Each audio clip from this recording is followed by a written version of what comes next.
Breaking news Telugu రాష్ట్రాలు ఏంటి బాగోతం చిచ్చి అనుకున్న ఘటన గుర్తుందిగా, అదే అంబర్పేట ఘటన. అంబర్పేటలో దంపతుల సెక్స్ బాగోతంపై ఇప్పుడు దర్యాప్తు కొనసాగుతోంది. గత 4 నెలలుగా వీడియోలు తీస్తున్నట్టుగా పోలీసులు గుర్తించారు. బెడ్రూమ్ వీడియోల లింకులు పంపిస్తూ ప్రతిరోజు వేల రూపాయలు సంపాదిస్తున్న దంపతులు డబ్బుల కోసమే ఇలా చేస్తున్నాము అన్నారు ఆ భార్యాభర్తలు. ఇలా చేస్తే కేసులు నమోదవుతాయని తెలియదు అని ఆ దంపతులు అంటూ ఉన్నారు. డ్రైవర్ ఉద్యోగం పోవడంతో ఆర్థిక ఇబ్బందులని చెబుతున్నారు ఆ ఇద్దరు. అందుకే ఇలా వీడియోలు చేస్తున్నామంటూ పోలీసుల విచారణలో ఈ దంపతులిద్దరూ చెప్పినట్టుగా తెలుస్తోంది. ఇప్పటికే ఈ ఇద్దరిపై పలు సెక్షన్ల కింద కేసులు నమోదు చేశారు పోలీసులు.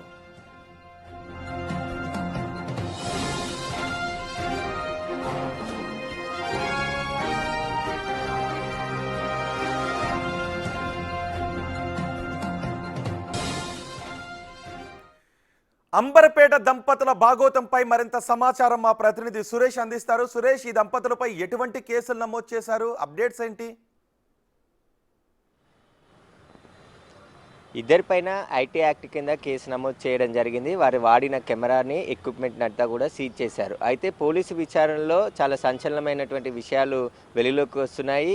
వాళ్ళిద్దరు కూడా సోషల్ మీడియాలో వివిధ కంటెంట్లు చేస్తూ ఉంటారు వేరే వాళ్ళు, కానీ అలా చేస్తే డబ్బులు ఏమొస్తాయి, ఇలా న్యూడ్ కంటెంట్ చేసి కొంతమంది సెలెక్టెడ్ పీపుల్ని ఎంచుకొని వారికి ఏదైతే ఈ లింకులను పంపించి వారి డబ్బులు అడిగితే ఎక్కువగా వస్తాయని చెప్పేసి కూడా రోజుకు ఒక 10,000 నుంచి 15,000 వరకు కూడా సంపాదిస్తున్నట్టు పోలీసుల దర్యాప్తులో తేలింది వీరిద్దరు కూడా. అయితే గత 4 నెలల నుంచి కూడా వీరు వీడియోలు చేస్తూ వారు రోజు నైట్ బెడ్రూమ్ గదిలో చేసే కార్యక్రమాలన్నీ కూడా లైవ్ స్ట్రీమింగ్ పెట్టి వారికి చూపించే ప్రయత్నం చేస్తున్నారని చెప్పేసి కూడా చెప్తున్నారు. ప్రతిరోజు కొత్త వీడియోతో, అంటే పాత వీడియోలు కాకుండా ఏ రోజు కొత్త వీడియో చూడాలనుకుంటే వారు డబ్బులు ఫోన్పే ద్వారా వీరికి చెల్లించిన తర్వాత వారికి లింకులని పంపిస్తారు. ఆ లింక్ అంతా కూడా వారు దాదాపు ఒక 1 అవర్ నుంచి 1.5 అవర్ వరకు కూడా చూపించే ప్రయత్నం చేస్తుంటారు. మొదట అంతా కూడా వాళ్ళు క్యాజువల్గా ఉండే వీడియోని అంతా కూడా పెడుతూ ఉంటారు. చివరి వరకు వచ్చిన తర్వాతే వారికి సంబంధించిన శృంగార వీడియోలు అన్నిటిని కూడా చూపించే ప్రయత్నం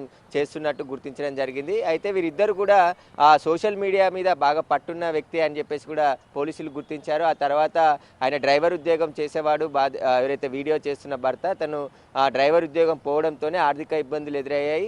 ఈజీగా డబ్బులు సంపాదించాలంటే ఎన్ని వేల రూపాయలు, ఎన్ని లక్షల రూపాయలు వీళ్ళు ఈ బూత్ లింకుల ద్వారా సంపాదించుండొచ్చు. ఎంతమంది మైనర్ పిల్లలు కూడా వీళ్ళకి డబ్బులు పంపించుండొచ్చు ఇళ్లలో తెలియకుండా. ఈ డేటా కూడా ఏమైనా వస్తుందా? అదే వారు ఎవరెవరు డబ్బులు పంపించారు, వీరు ఎవరెవరి ఫోన్తో కాంటాక్ట్ అయ్యారు అనే దానికి సంబంధించే పోలీసులు ఇప్పుడు దర్యాప్తు చేస్తున్నారు. ఎక్కువగా యూత్ పోర్న్ వీడియో చూసేవారినే టార్గెట్గా చేసుకున్నారు. ఎందుకంటే ఒక వాట్సాప్ గ్రూప్ ఉంటే అందులో యువకులు ఎక్కువగా ఉంటే వాళ్ళకి సెలెక్ట్ చేసి, ఒకవేళ మీరు చూసినట్టయితే మీ స్నేహితులకు కూడా చెప్పండి, వారి ద్వారా కూడా డబ్బులు పంపిస్తే వారికి కూడా లింకులు పంపిస్తామని చెప్పేసి కూడా చాలామందికి ఒక రోజు 10,000 అంటే దాదాపు నెలకి ఆ డబ్బులన్నీ కూడా అంటే 10,000 లెక్క సంపాదించేవారని చెప్పేసి కూడా పోలీసుల ముందు చెప్పే ప్రయత్నం వాళ్ళు చేశారు. కానీ వీరు ఎందుకు ఈ వీడియోలు తీయాల్సి వచ్చింది, అసలు వీరు వెనకాల ఎవరున్నారు, ఎందుకని వీరికి మొత్తం కాంటాక్ట్, ఎందుకంటే అందరూ కూడా ఎలా కాంటాక్ట్ అయ్యారు అనేది ఇప్పుడు ఇక్కడ మిస్టరీగా ఉంది. ఎందుకంటే ఒకరిద్దరు పరిచయం ఉంటారు, ఇలాంటి వీడియోలు చెప్పాలనుకున్నా కూడా కొంచెం మోమాటం ఉంటుంది. కానీ వీళ్ళు ఎలాంటి మోమాటం లేకుండా ఖచ్చితంగా ఆ వీడియోలు అన్నిటిని కూడా రికార్డ్ చేస్తూ లైవ్ స్ట్రీమింగ్ పెట్టి ఒక స్టాండ్ కొనుక్కొని ఇంట్లో పూర్తిగా ఎవరికి అనుమానం రాకుండా దుప్పట్లు కట్టేసి ఆ బెడ్రూమ్లో పై అంతస్తులో ఉన్నటువంటి ఒక పెంట్ హౌస్ సంబంధించి ఏరియాలో పూర్తిగా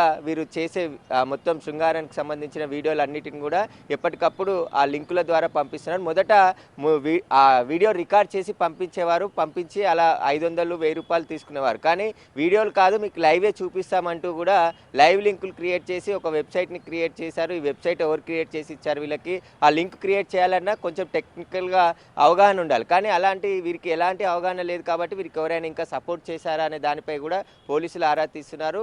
గత 4 నెలల నుంచి వీరు వీడియోలు తీస్తున్నట్టుగా పోలీసుల దర్యాప్తులో తేలింది. వారి ఫోన్లను కూడా ఇప్పటికే స్వాధీనం చేసుకున్నారు. కాబట్టి ఆ ఫోన్లో వాట్సాప్ గ్రూపులు కావచ్చు, వీరి ఇన్స్టా గ్రూపు, వీరికి సంబంధించిన సోషల్ మీడియా అకౌంట్స్ అన్నిటిని కూడా పోలీసులు చెక్ చేస్తున్నారు. వారికి సంబంధించి ఇంకా ఎవరితోనైనా సంబంధాలు ఉన్నాయా, మొత్తం ఎంతమంది యువకులకు వీరు ఆ వీడియో లింకులు పంపారు, అందులో మైనర్లు కూడా ఉన్నారా లేదా అనే దానిపై దర్యాప్తు కొనసాగుతుంది. అయితే ఐటీ యాక్ట్ కింద సెక్షన్లు నమోదు చేశారు. ఇవన్నీ 7 years పనిషబుల్ కేసులు కాబట్టి 41 CRP కింద నోటీసులు ఇచ్చి వారిని పంపించామని చెప్పేసి కూడా పోలీసులు చెప్తున్నారు. ఫర్దర్ ఇన్వెస్టిగేషన్ కొనసాగుతుంది. ఇన్వెస్టిగేషన్లో ఇంకా ఎలాంటి ఆధారాలు దొరికితే వాటిని బట్టి చర్యలు తీసుకుంటామని చెప్పేసి కూడా అంబర్పేట పోలీసులు చెప్తున్నారు. ఓకే, అంటే ఇప్పుడు వాళ్ళకి ఓన్లీ 41A నోటీస్ పంపించేశారు. అంతే, అంటే ఇప్పుడు ఐటీ యాక్ట్ అది 7 సంవత్సరాలే శిక్ష ఉంటుంది కాబట్టి సుప్రీంకోర్టు గైడ్లైన్స్ ప్రకారం 41 CRP నోటీసులు ఇచ్చి పంపించాము. ఒకవేళ రిమాండ్ చేసినా వారిని మెజిస్ట్రేట్ రిమాండ్ రిజెక్ట్ చేసే అవకాశం ఉంటుంది కాబట్టి ఆ నోటీసులు ఇచ్చి పంపించామని చెప్పేసి కూడా పోలీసులు చెప్తున్నారు. ఒకవేళ వేరే సెక్షన్స్ యాడ్ అయితే వీరికి సంబంధించిన ఆధారాలు దొరికితే అప్పుడు రిమాండ్ చేస్తామని చెప్పేసి కూడా అంబర్పేట పోలీసులు చెప్తున్నారు. రైట్ సురేష్, పరాకాష్ఠకు నెక్స్ట్ లెవెల్ చూపించారు ఈ భార్యాభర్తలిద్దరూ. అంబరపేట దంపతులిద్దరూ కూడా తమ బెడ్రూమ్ భాగోతాన్ని నెట్టింట పెట్టి డబ్బులు వసూలు చేస్తూ ఉన్న విషయం వెలుగులోకి రావడంతో తెలుగు రాష్ట్రాలు మరోసారి ఉలిక్కిపడ్డాయి. అయితే వీరిద్దరికి నోటీసులు ఇచ్చి కేసు నమోదు చేసి నోటీసులు ఇచ్చి పంపించినట్టుగా తెలుస్తోంది. మరోసారి ఇలాంటి వీడియోలు చేయొద్దు అని గట్టి వార్నింగ్ ఇచ్చి, అయితే వీళ్ళ వెనుక ఎవరున్నారు, టెక్నికల్గా వీళ్ళకి సపోర్ట్ ఎవరైనా అందిస్తున్నారా అనే విషయంపై పోలీసులు ఆరా తీస్తున్నారు.